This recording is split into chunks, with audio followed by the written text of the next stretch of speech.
Good evening and welcome to the channel's studios here in London with your international news around the world in 5. US Secretary of State Antony Blinken is making another visit to the Middle East, his 5th trip to the region since the 7th of October. His visit comes after the US said it carried out more strikes against Houthi missiles in Yemen on Sunday. The military said it had struck a land attack cruise missile and 4 anti-ship missiles that were prepared to launch against ships in the Red Sea. That development followed joint US-UK strikes on Houthi targets, which the UK says were intended to stop the Houthis' attacks on international shipping in the Red Sea. President Nayib Bukele of El Salvador, credited with driving down gang violence in the Central American nation, says he has been re-elected.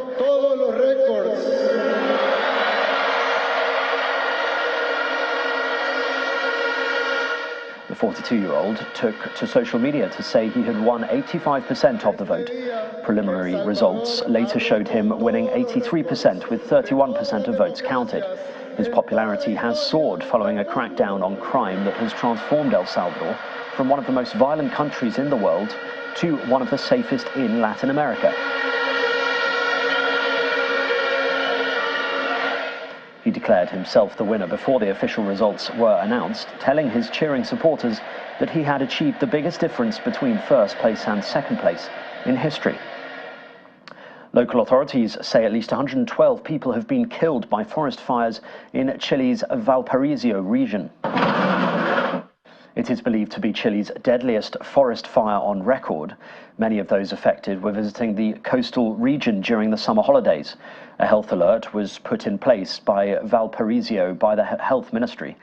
The ministry called for the suspension of elective surgeries and authorized temporary field hospitals to be set up. Rescue services have struggled to reach the most badly affected areas, and the Interior Minister said the death toll would reach much higher figures in the coming hours. Mudslide, flooding and strong winds are battering Southern California in a second day of storms in one of the most populous parts of the United States. Heavy rain of up to 1 inch an hour is expected to hit areas around Los Angeles for at least 24 hours from Monday. The so-called atmospheric rivers causing the storms have already seen swathes of the state hit by rain, wind and snow. A state of emergency has been declared in 10 of the state's counties. Forecasters have said torrential rain is the main risk facing California on Monday. UK Prime Minister Rishi Sunak has admitted the government has failed on a pledge to cut NHS waiting lists in England. The Prime Minister said the government had not made enough progress, but that industrial action in the health service has had an impact. Mr. Sunak made the comments in a Talk TV interview with Piers Morgan. Cutting NHS waiting lists is one of the 5 priorities Mr. Sunak set out in January 2023, along with measures on the economy and illegal immigration. We all know the reasons for that, and what I would say to people is, look, we've invested record amounts in the NHS, more doctors, more nurses, more scanners. All these things mean that the NHS is doing more today than it ever has been, but industrial action has had an impact.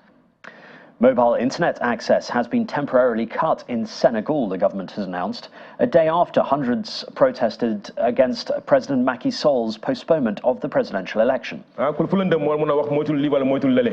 had to be done to halt the spread of hateful and subversive messages relayed on social networks in a context of threats of disturbances to public order, said Communications Minister Moussa Bokar Thiam. It comes a day after Senegalese took a private television channel off-air, accusing it of inciting violence in its coverage of the protests. Amnesty International's Senegal chapter has condemned the government's actions and urged it to respect freedom of the press and the rights of the citizens to be informed. And Celine Dion made a surprise appearance at the Grammy Awards amid her battle with the rare neurological condition stiff person syndrome. And that's your international news around the world in 5. Now back to the channel studios in Lagos.